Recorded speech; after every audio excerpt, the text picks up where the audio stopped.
अस्सलाम वालेकुम dear students, कैसे हो आप लोग। उम्मीद है कि आप सब लोग बिल्कुल ठीक ठाक होंगे। तो आज की इस वीडियो में इंशाल्लाह हम लोग प्रैक्टिस टेस्ट नंबर 17 की डिस्कशन करेंगे, basically which is conducted from your second year chemistry chapter number 17 alkyl halides. तो वीडियो स्टार्ट करने से पहले आप सब लोगों से छोटी सी एक रिक्वेस्ट है कि अगर आप लोगों ने चैनल को सब्सक्राइब नहीं किया तो काइंडली आप सब लोग चैनल को सब्सक्राइब कर लो, क्योंकि आप लोगों का इनाम होता है, हमारे लिए मोटिवेशन होती है। सेकंड थिंग इज डैट आप सब लोग कोशिश करो कि वीडियो को बिल्कुल लास्ट तक देखो, सो दैट आप लोगों से किसी भी किस्म का पॉइंट, किसी भी किस्म की इन्फॉर्मेशन जो है वो स्किप ना हो। So without any further delay हम लोग चलते हैं अपनी वीडियो की तरफ। सो फर्स्ट ऑफ ऑल आप लोगों के पास MCQ नंबर 1 है, कहता है कि which alkyl halide has the highest reactivity for the particular alkyl group. तो आप लोग ये चीज़ अपने पास हमेशा अपने ध्यान में रखो कि हेलोजेंस में हम लोग जब भी या ग्रुप में जब भी हम लोग डाउन द ग्रुप जाते हैं तो रिएक्टिविटी जो है वो इंक्रीज़ होती है। सो दिस मीन्स दैट हमारे पास उस पर्टिकुलर ग्रुप में जो मेंबर बिल्कुल लास्ट पे होगा तो वो ज़्यादा रिएक्टिव होगा। ठीक है, अब हमारे पास in case of alkyl halides halogens sorry, तो हमारे पास इसमें ग्रुप के बिल्कुल लास्ट पे हमारे पास आयोडीन होता है। ठीक है, सो दैट इज़ वाई हम लोग बोलते हैं कि हमारे पास हाइड्रोजन आयोडाइड हमारे पास जो है वो ये ज़्यादा रिएक्टिव होता है। अगर वो आपसे लेस या लीस्ट रिएक्टिव की बात करे तो फिर आप लोग हाइड्रोजन फ्लोराइड का बोलोगे, क्योंकि हमारे पास फ्लोरीन बिल्कुल टॉप पर होता है। ठीक है, option D is correct in this case. Second में कहता है कि विच CX bond has the highest bond energy पर मोल। तो हमारे पास देखो यार, हम लोगों ने पहले कहा कि डाउन द ग्रुप हमारे पास क्या होता है, रिएक्टिविटी इंक्रीज़ होती है। ठीक है, मीन्स हमारे पास क्या होता है, बॉन्ड एनर्जी डिक्रीज़ होती जाती है। ठीक है, सो दैट इज़ वाई अब हमारे पास जो है वो बॉन्ड एनर्जी जो है वो मीन्स कि हमारे पास ग्रुप के टॉप पर जो है वो ज़्यादा होगी। ठीक है, सो दैट इज़ वाई हम लोग यहाँ पर बोलेंगे कि हमारे पास जो कार्बन फ्लोराइड है, ठीक है, तो ये हमारे पास जो है वो इसकी बॉन्ड एनर्जी जो है वो हाईएस्ट होगी, क्योंकि हमारे पास ये लीस्ट रिएक्टिव भी तो है। सो दैट इज़ वाई। ठीक है, option A is correct. Third में कहता है कि ethyl chloride with nascent hydrogen produces. तो हमारे पास जब हम लोग इथाइल क्लोराइड को जो है वो नेसेंट हाइड्रोजन के साथ रिएक्ट करवाते हैं तो हमारे पास जो है वो इथेन बनता है। Option B is correct. Fourth में कहता है कि which one is not a nucleophile. तो आप लोगों के पास जो H3C है ये न्यूक्लियोफाइल नहीं है, ये इलेक्ट्रोफाइल है। बाकी सारे यहाँ पर गिवन ऑप्शंस में न्यूक्लियोफाइल्स हैं। आप लोगों को न्यूक्लियोफाइल और इलेक्ट्रोफाइल्स का पता हो, बुक में टेबल्स बने हुए हैं तो आप लोग याद करो। फिफ्थ में कहता है the number of molecules taking part in the rate determining step is called. तो उनको हम लोग जो है वो ऑर्डर ऑफ रिएक्शन कहते हैं। Option A is correct. Six में कहता है during SN2 mechanism carbon atom changes its state of hybridization from. तो जब भी हमारे पास SN2 मैकेनिज्म होता है तो हमारे पास ये जो कार्बन होता है ये अपनी हाइब्रिडाइजेशन को चेंज करता है। ठीक है, फ्रॉम sp3 टू sp2। ठीक है, पहले ये sp3 में होता है हाइब्रिडाइजेशन स्टेट में, और उसके बाद हमारे पास SN2 मैकेनिज्म में हमारे पास ये फर्दर जाके जाकर अपनी हाइब्रिडाइजेशन को चेंज कर लेता है और कन्वर्ट हो जाता है sp2 में। Option D is correct. Seventh में कहता है कि what will be the order of reaction of the reaction whose rate can be expressed as. अब यहाँ पर आप लोगों को उसने जो है वो रेट दिया है किसी रिएक्शन का, और आप लोगों ने इसको देखकर ऑर्डर ऑफ रिएक्शन बताना है। ठीक है, अब आप लोग यहाँ पर देख सकते हो कि ए की पावर में हमारे पास कुछ नहीं लिखी हुई, तो हमारे पास दिस मीन्स दैट इसकी पावर 1 है, और बी का भी यही सीन है। सो 1 + 1 2। सो हम लोग कह सकते हैं कि हमारे पास ये जो गिवन रेट है इसका ऑर्डर ऑफ रिएक्शन हमारे पास जो है वो 2 होगा। Option C is correct. Eighth में कहते हैं कि what is the order of kinetics in the SN1 mechanism. हमारे पास जो SN1 मैकेनिज्म होता है इसमें हमारे पास जो ऑर्डर ऑफ काइनेटिक्स होता है वो फर्स्ट होता है, first order of kinetics. Option B is correct. Ninth में कहते हैं कि in elimination reaction of the alkyl halides which site is more susceptible to the attack of base. हमारे पास मोस्टली बेस जो है वो अटैक करता है हाइड्रोजन एटम पर। ठीक है, एलिमिनेशन रिएक्शंस में। Option D is correct. Tenth में कहते हैं कि when 2 moles of the ethyl chloride react with the 2 moles of the sodium in the presence of the ether what will B form. तो जब हमारे पास जो है वो 2 moles ऑफ इथाइल क्लोराइड जो है वो रिएक्ट करता है with the 2 moles of sodium in the presence of the ether, तो हमारे पास जो है वो ब्यूटेन का 1 मोल बनता है। Option A is correct. तो मीन्स आप लोगों के पास इस तरह के रिएक्शन में से इस तरह के MCQs आते हैं।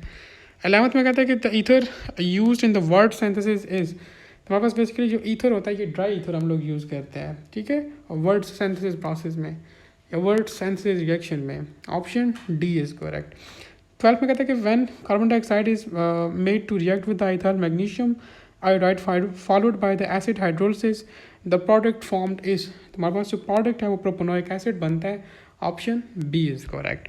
13 में कहते हैं the Grignard reagent is reactive due to. तो हमारे पास जो ग्रिग्नॉर्ड रिएजेंट है ये काफ़ी रिएक्टिव होता है। क्यों रिएक्टिव होता है? क्योंकि इसमें हमारे पास जो है वो due to the polarity of carbon magnesium bond, ठीक है, ये पोलर होते हैं, so that is why. Option C is correct. 14 में कहते हैं SN2 reaction can be best carried out with. तो SN2 रिएक्शन हमारे पास मोस्टली जो है वो प्राइमरी अल्काइल हैलाइड्स जो है वो शो करते हैं। Option A is correct. 15 में कहते हैं elimination by molecular reaction involves. तो हमारे पास ये जो एलिमिनेशन बाय मॉलिक्यूलर रिएक्शन होता है मींस वो आपसे E2 की बात कर रहा है। तो हमारे पास ये सेकंड ऑर्डर काइनेटिक्स है, ठीक है, बाय है तो सेकंड है, ठीक है। Option B is correct.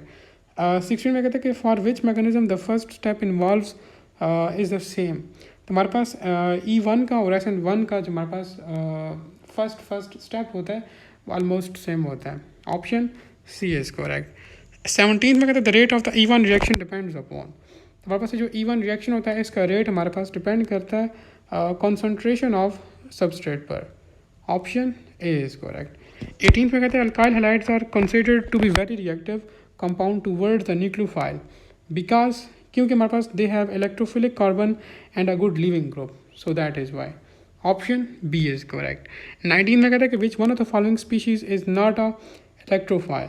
तो आप लोगों के पास यहाँ पर जो NH3 है ये इलेक्ट्रोफाइल नहीं है, ठीक है, ये न्यूक्लियोफाइल है, और बाकी जो ऑप्शन है ये हमारे पास जो है वो इलेक्ट्रोफाइल्स हैं, ठीक है। सो आप लोगों को मैंने पहले भी कहा कि आप लोगों के पास बुक में टेबल होगा इलेक्ट्रोफाइल्स और न्यूक्लियोफाइल्स का, तो ये आप लोगों को पता होना चाहिए।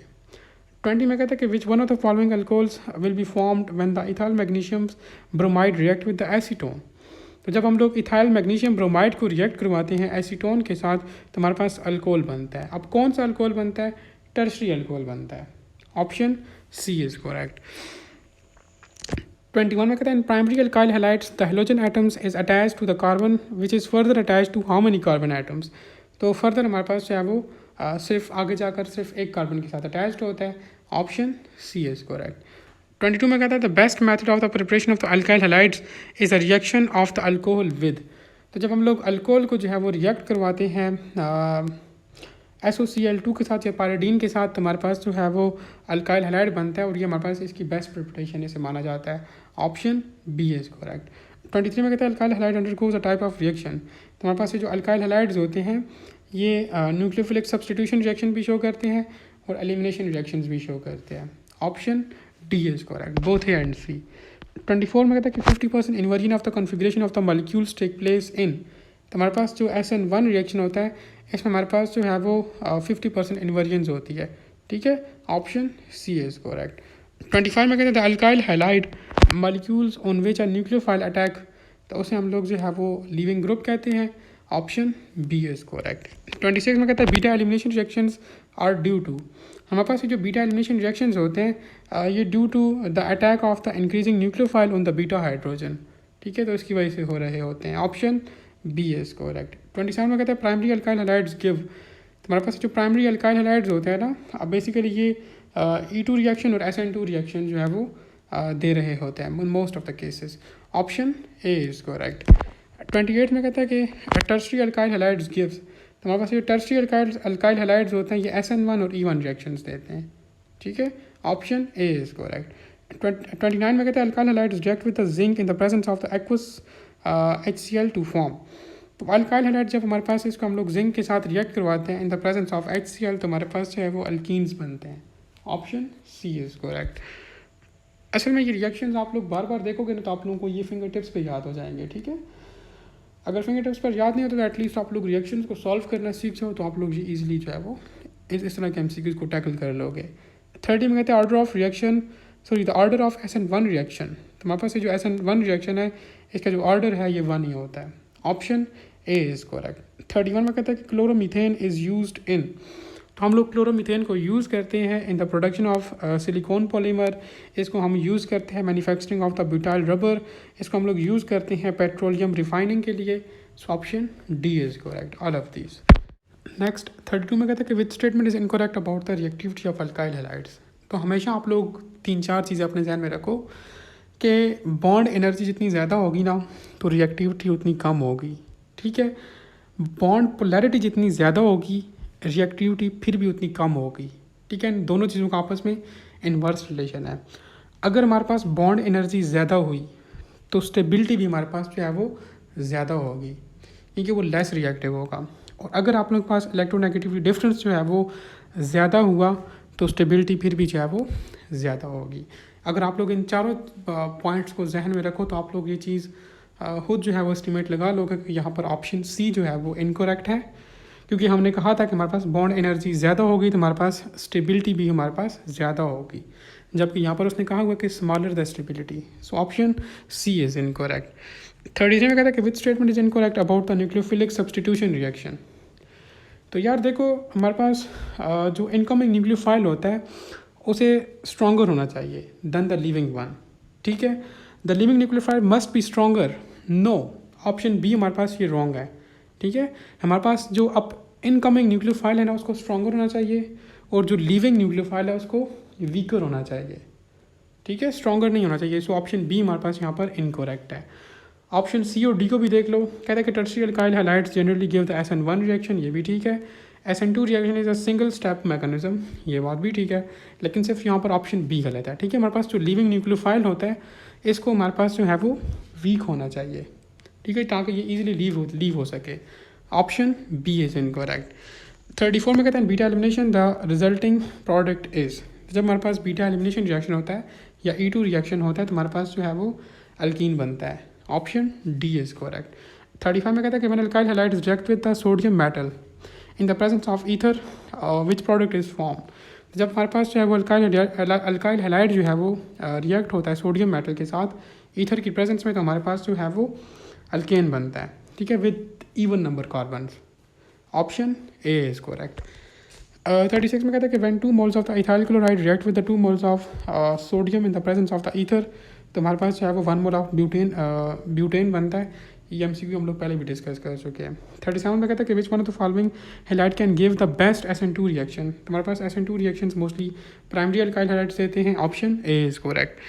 38 में कहता है कि which one of the following is not the method of preparation of alkyl halides, हम लोग अल्काइल हैलाइड्स को प्रिपेयर करते हैं बाय द ड्रॉजन methods, halogenation of alkenes, addition of HX on the alkenes, इन तीनों प्रोसेस से हम लोग जो है अल्काइल हैलाइड्स को प्रिपेयर करते हैं, लेकिन हाइड्रेशन ऑफ अल्कीन से हमारे पास अल्काइल हैलाइड नहीं बनता। अब आप लोगों से मेरा क्वेश्चन है कि जब हम लोग अल्कीन की हाइड्रेशन करते हैं तो हमारे पास ऐसा प्रोडक्ट क्या बनता है, आप लोग ज़रा कमेंट सेक्शन के अंदर बताओ।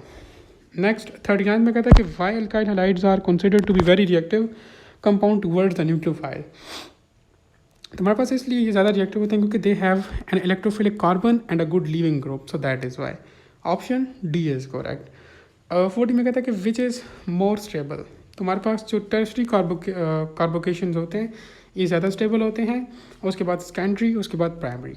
सो हमारे पास जो मोर स्टेबल होते हैं वो टर्शरी हैं, और अगर आपसे वो लेस स्टेबल का पूछे तो आप लोग बोलोगे primary. So option C is correct. So ये तो आप लोगों के पास practice test number 17 from alkyl halides. उम्मीद है कि आप लोगों ने काफ़ी कुछ सीखा होगा। स्टिल कोई क्वेश्चन वगैरह है तो आप लोग कमेंट सेक्शन के अंदर पूछ सकते हो। Thank you.